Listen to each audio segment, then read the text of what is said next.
Nothing? Any conflicts in relation to agenda items? No, perfect. We will carry on there. Looking at the previous minutes for approval. Anyone got any comments that they wish to make on the minutes? No. No. No. Okay. That was easy. Matters arising. Any matters arising? No. No. All got lots to say today. I like it. Action items. We have an update from the training plan and manual handling. And there is a paper on that. Which, has anyone got anything that they want to say about that paper?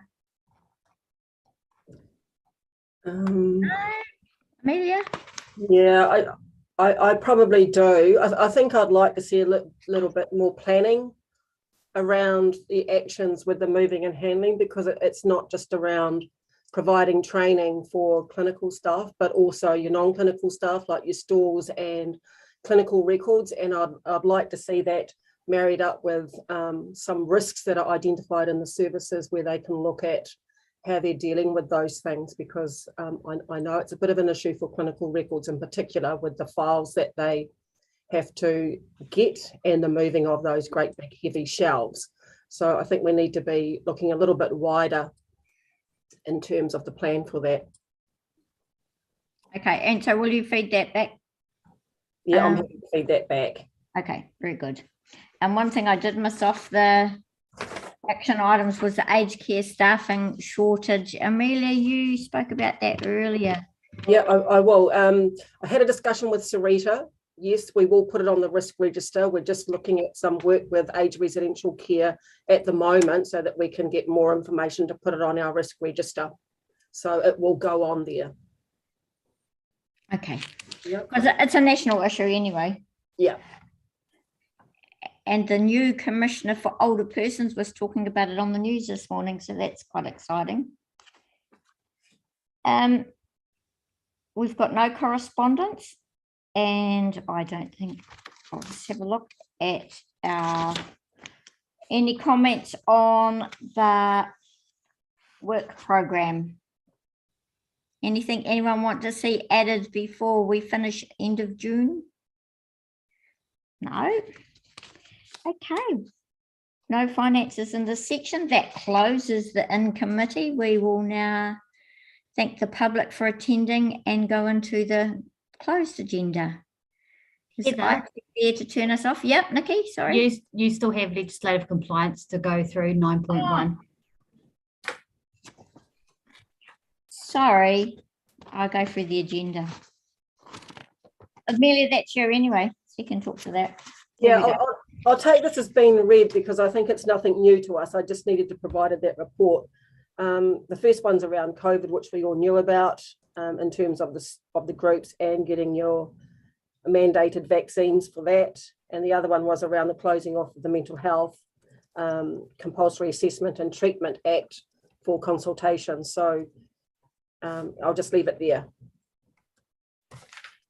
Okay. Anyone got any comments on it? Amelia, so I presume in this paper you're confirming to us that we have complied? I'm not saying that we have complied. What I've got here is that that's what was mandated, but if we have complied with it, in particular with the first one, then most of our staff would have had their second vaccination or booster by now, because that's what it refers to. So when do we get the assurance that we are complying with legislation? Because this is telling us what new legislative requirements are. Yeah. Yeah. So this is the vexed question about whether we do provide that assurance that we're complying with all pieces of legislation or not. This is the discussion that came out of that audit report that was done by internal audit about 2 or 3 years ago. And then there was a discussion about whether there needs to be a system set up across the region for that. And I don't think that's ever progressed any further than that. Ian, did you hear that? Yes, I did, Jim. No, I'm not aware of how it's progressed, but we can certainly do a follow up. So how do we sign off the legislative compliance requirements for the audit? Because what we used to do years ago was the legislation also used to be assigned to individual managers who used to sign a piece of paper every 6 months or 12 months saying to the best of their knowledge we were compliant. And then we had an internal audit that said that's probably not necessary and not practical anyway. So we stopped doing that. And then it was brought up saying, well, hold on a minute, exactly your question, Kim, how do we know? And then it was suggested, well, we should have some kind of formalized process across the region in which they do that.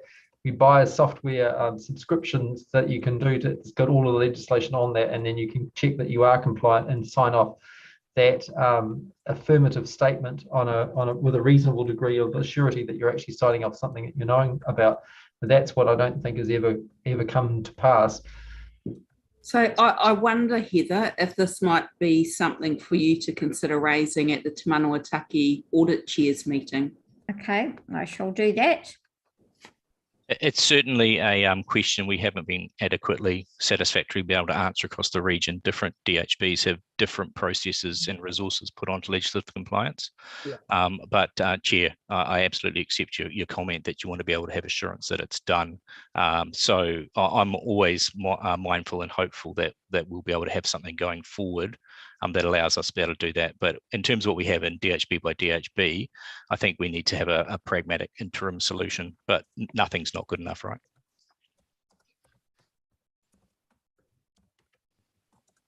Okay, any further comments?